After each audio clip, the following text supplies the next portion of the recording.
If you are into Amazon KDP, Merch on Demand, or Amazon FBA, success in 2025 will require optimizing your listings to align with Amazon's new AI tools. With updates like the Amazon COSMO algorithm and Rufus, the generative AI-powered shopping assistant, optimization is no longer just about keywords. Now it's all about intent, context, and something most people ignore: your product images.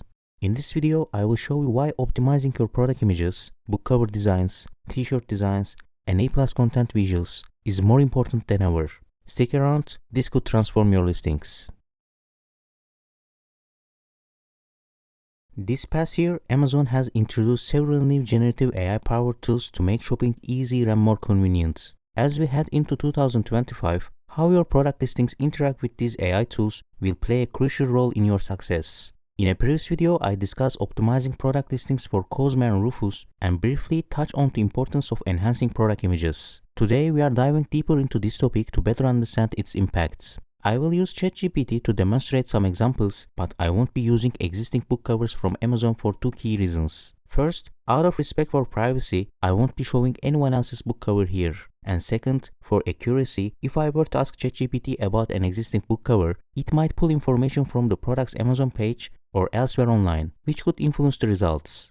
To ensure a fair and realistic test, I will create a completely new book cover from scratch, one that ChatGPT has no prior knowledge of. Then I will analyze how ChatGPT interprets this image to see what insights it can provide.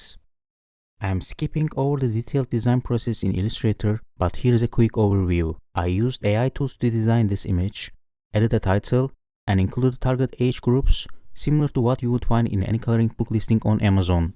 Before I ask ChatGPT about this book cover, let me explain how AI analyzes and interprets images.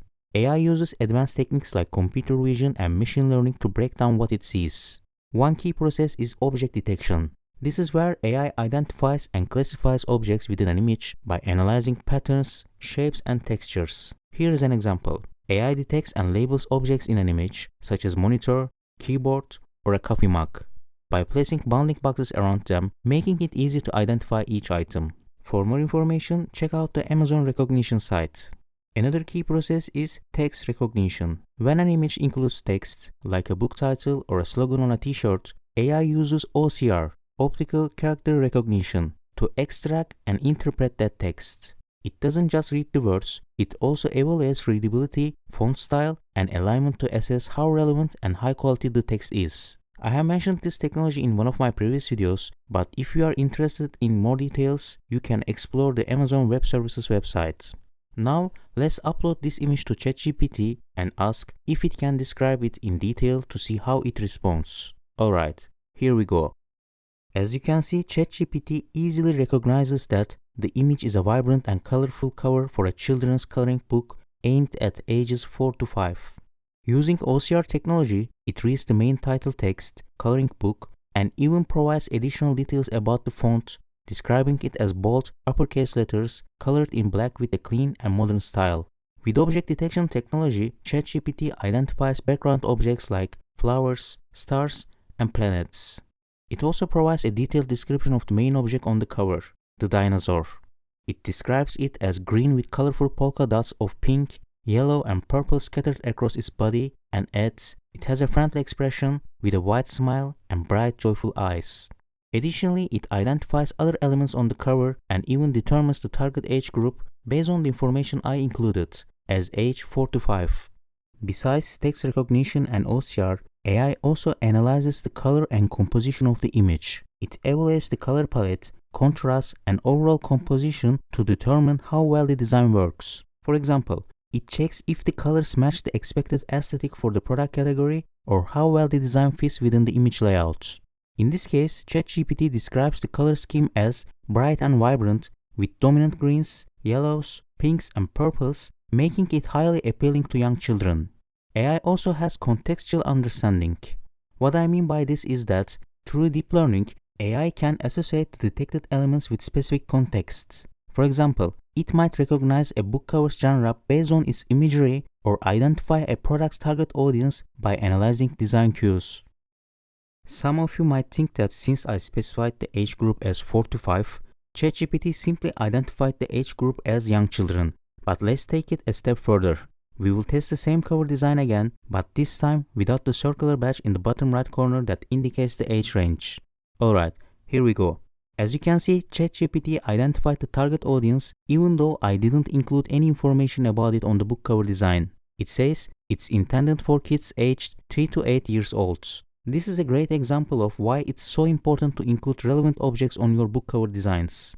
If you put coloring book for adults in your title, but use a cover like this, Rufus, the AI-powered shopping assistant, probably won't recommend it to adult buyers. The cover and the title simply wouldn't align in AI's analysis, which could affect your book's visibility. Another key process to understand is AI's ability for semantic matching. This means AI connects visual elements to relevant keywords and search queries, ensuring the image aligns with user intent. For example, a book cover featuring ocean scene might be linked to terms like beach reads or summer books. If you are in Amazon KDP, take a fresh look at your current book covers with this perspective in mind. And if you are an Amazon FBA seller, carefully choose product images that resonate with your target audience. For instance, if your product is aimed at seniors in their 60s, use images featuring people in that age group. Or if your product is office-related, select images that convey professional work setting. Making these adjustments can help your listings align better with AI-driven tools and improve their effectiveness. Let's run a test for this book and ask ChatGPT, when you check this book cover, which relevant keywords and search queries do you match? As you can see, AI connects the visual elements on the cover with relevant keywords and search queries. It analyzes primary keywords, secondary keywords, niche keywords, search queries, and even long-tail keywords, all from just a single image. By incorporating these keywords into your product descriptions, titles, and A+ content, you can effectively target audiences like parents, teachers, and gift buyers who are looking for fun and suitable activity books for children. Plus, this makes your book more discoverable by Rufus, Amazon's new generative AI-powered shopping assistant. I also want to show you an example from the A+ content images and how you can benefit from it. If you watched my previous video, How to Optimize Amazon Listings for Rufus, I shared some examples where I couldn't find clear evidence that Rufus can read text directly from product images or images in the A+ content section. However, since it is still early for both generative AI and Rufus, I'm confident it will be able to do this soon. So I recommend preparing your listings in advance for this new technology. As many of you know, Coco's coloring books are hugely popular in the KDP community. Lately, we have seen a lot of YouTubers hyping up the idea that you can create similar books and start making thousands of dollars every single month effortlessly. Sound familiar? If you believe that, I have to be honest, you are likely wasting your time. But that doesn't mean you can't learn valuable lessons from Coco's best practices.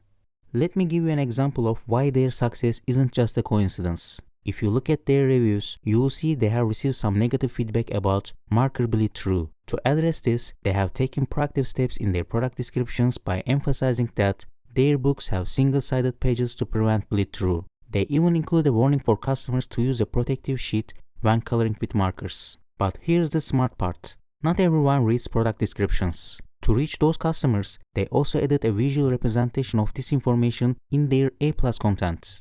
Now, I won't download and upload their actual image to ChatGPT, but I have created something similar using Adobe Illustrator. Let's see what ChatGPT can understand from this example.